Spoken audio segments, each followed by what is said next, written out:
This video sponsored by Nintendo.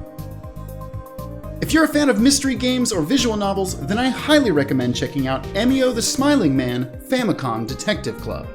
Between the game's gorgeous visuals, attention to detail with cut-ins and camera angle changes, and at its core, a genuinely fascinating mystery complete with a large cast of interesting and lively characters, brought to life by some excellent voice acting, it's hard not to get pulled into the world and rush to solve the case. In a small town in Japan, the body of a student is found murdered, with a paper bag and a smile drawn over its face. This panics the local police because it bears resemblance to an unsolved serial murderer case from 18 years ago, where 3 young girls were also found murdered with bags on their heads. In addition to this, there is a local urban legend that tells of Emio, the smiling man, who comes up to young girls who are alone at night crying. He then promises them a smile that will last forever before ending their lives and leaving them with a paper bag on their head. This brings in our main protagonist, a young boy working for the Utsugi Detective Agency, along with his mentor Shunsuke Utsugi and his friend and co-worker Ayumi to help assist the local police on this case and determine if this is a copycat killer or has the original murderer really returned after all these years. And that is the basis of the mystery in Emio the Smiling Man Famicom Detective Club. That's pretty good so far, right? Now, this is the third in a series of games, but if you haven't played the former two, don't worry. This game does an incredible job at getting you up to speed with anything you didn't know to make you care about the world and its story, and leaving out things that you don't need to worry about. First things first, let's talk about the visuals. This game is absolutely stunning.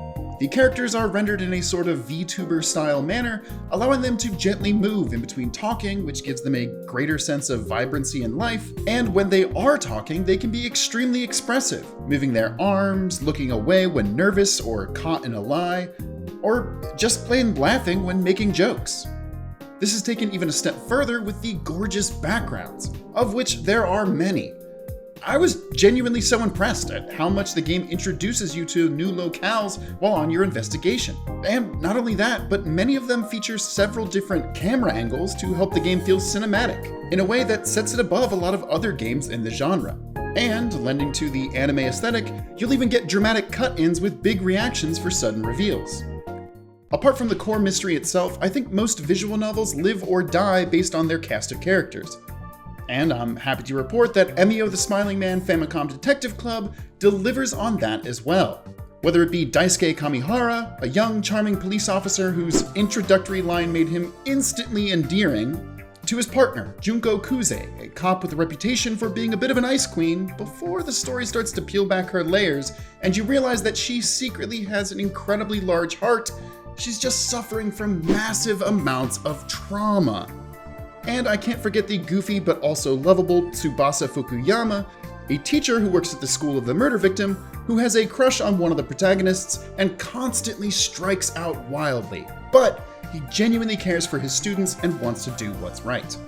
Heck, even the main protagonist, who, despite the game letting you name yourself, is full of personality.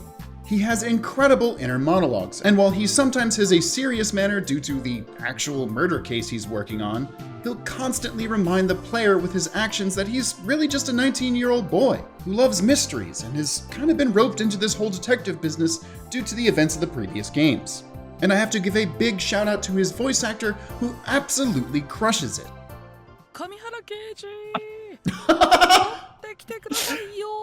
That's so awesome. That was adorable. Honestly, the whole cast absolutely brings it on the voice acting front. Even while playing visual novels that have voice acting in English, I have a tendency to advance the dialogue before the entire line has been read because I've read it in my own head. I'm a monster, I know. But I found myself listening to the entire deliveries for some of the characters because I know the voice acting is going to add a little spin that I didn't expect and give more depth to these characters. じゃあここで先輩クイズシンキングタイムスタート Now, I've talked briefly about the mystery, and I won't spoil anything, but the way the game slow cooks a lot of the payoffs and reveals is really nice. One of the things I really like is how grounded this story feels. There is a segment of the game where you actually go to the town library to read up on some of the cases from 18 years ago to try and get a better understanding of what's going on now. And it doesn't feel boring. It feels like what a real detective would do in these situations, and that's awesome. If you're still on the fence about this game, the good news is there is a free Nintendo eShop demo available on the Nintendo Switch to check out now, and it includes the first 3 chapters of the 12-chapter game, which I think is extremely generous. And if you decide to pick up the rest of it, then your save data will carry over after you've purchased the game, so you can keep playing the mystery from there. And hey, we're doing our own Let's Play of it as well, so if you'd like to see us voice act our way through this game and theorize who the murderer is chapter by chapter, I hope you'll consider checking that out. But either way, you're all the best, and I hope you have a wonderful day.